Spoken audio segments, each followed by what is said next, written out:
Destroying Destiny, Book 1, The Westerfish, Chapter 16, The Fish, the Key, the Palace. Only moments ago, Pancake shot her last arrow into the father fish's belly as the fish's mouth closed around her.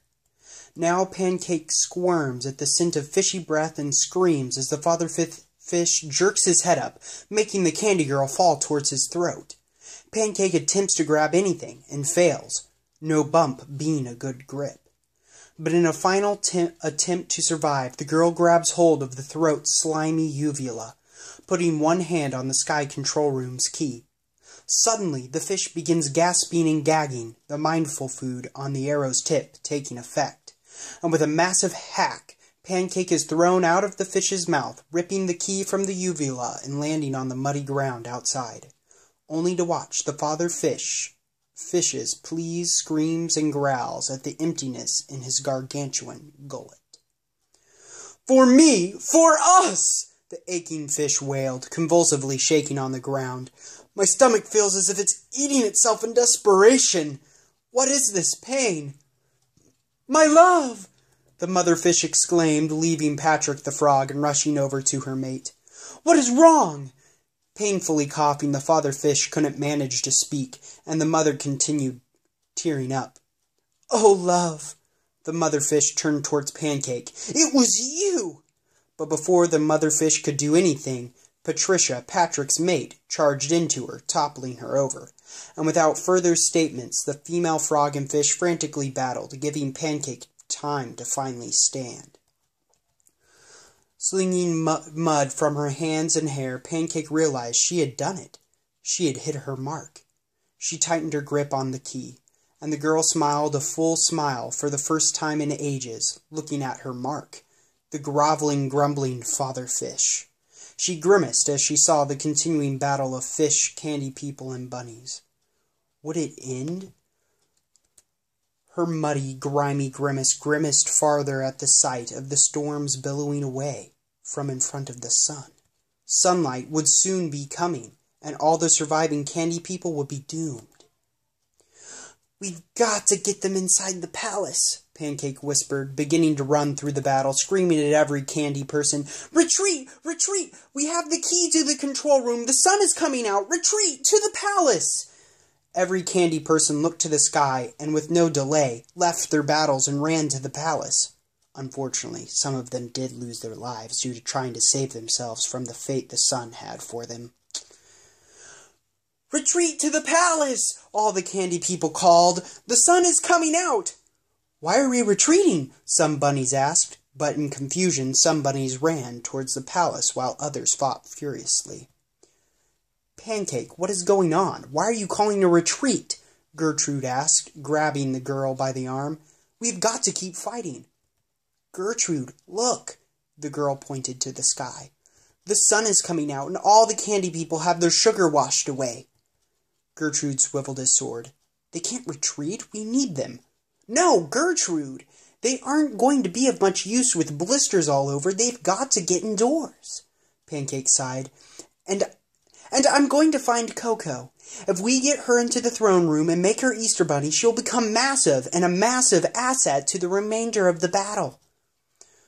"Fine. You are right, Pan," Gertrude said. Pancake smiled. "I know." "Was that sass I just heard? A kind, goofy one?" Steve zipped from Gertrude's back, stopping his battle song only for a moment. The girl rolled her eyes. "Hardly." "Yes, it was. It has been a while," Steve refuted, bouncing on Gertrude's back as the boy ran off to continue battle. Becoming progressively farther away, the backpack's audibility dwindled, but the girl thought she heard singing again. So with a quick, brisk pace, the girl ran across the muddy carrot field, calling all candy people to the Easter Bunny Palace and looking for Coco. Pancake dodged fish feet, mistook muddy bunnies for Coco, and almost got eaten multiple times, but sprinted onward like a trooper. And before too long, just before too long, in fact, if Pancake had been quicker, well, I won't go into the lives she could have saved. So Just before too long, Pancake finally notified all the living candy people, but hadn't found Coco. But then she found Coco. The brown bunny was all the browner, with globs of mud coating her, and despite her kind demeanor, she fought crazily, biting, kicking, and glaring at her opponents. After listening to Pancake's proposal, Coco agreed. Greatly inspired by the key in Pancake's hand, the brown bunny was ready to become the Easter bunny. "The others are having trouble making it to the palace," Pancake explained to Coco as they ran and bounded. "Sloth goat dung, the fish aren't cooperating. The candy people have at least 10 Clark stomachs distance to go, and with obstacles, I don't think they can make it." The bunny's nose twitched in thought. I've got an idea." And with that, Coco sped away, only to return in a few moments. "I got help." She grinned a toothy bunny grin. "What help?" Pancake asked, dodging an incoming fish foot. "Look." Coco smiled. Patricia hopped and leaped, pushing over the fishes guarding entry to the door. "They should make it in time now." "Are you sure?" Pancake worried. "The mother westerfish is still following her." "Oh. Yeah, didn't take note of that," Coco sighed, jumping out of the way of a fish's mouth. As quickly as quickness can be quick, Pancake and Coco caught up to the other candy people and some absent-minded bunnies joining the retreat. The only obstacle left conscious being the mother fish and Patricia fending it off. "This is Fishmish! Who do you think you are? You are for us!" bellowed the mother fish. "What have you done to my love?" Patricia let out a quiet croak and bashed into the mother fish, pushing her away from the Easter Bunny Palace's massive turquoise door. "Go! Go!" Patricia bellowed to the candy people. And while the frog held the mother fish back, the gleaming giant door remained shut as the bunnies and candy people wandered into the palace through the much smaller door right beside it. Come on! The candy people first!" Coco coaxed as the people scurried inside. "Hurry!" Patricia commanded, wincing from the pressure of the mother fish trying to get past her. "I can't hold her back much longer."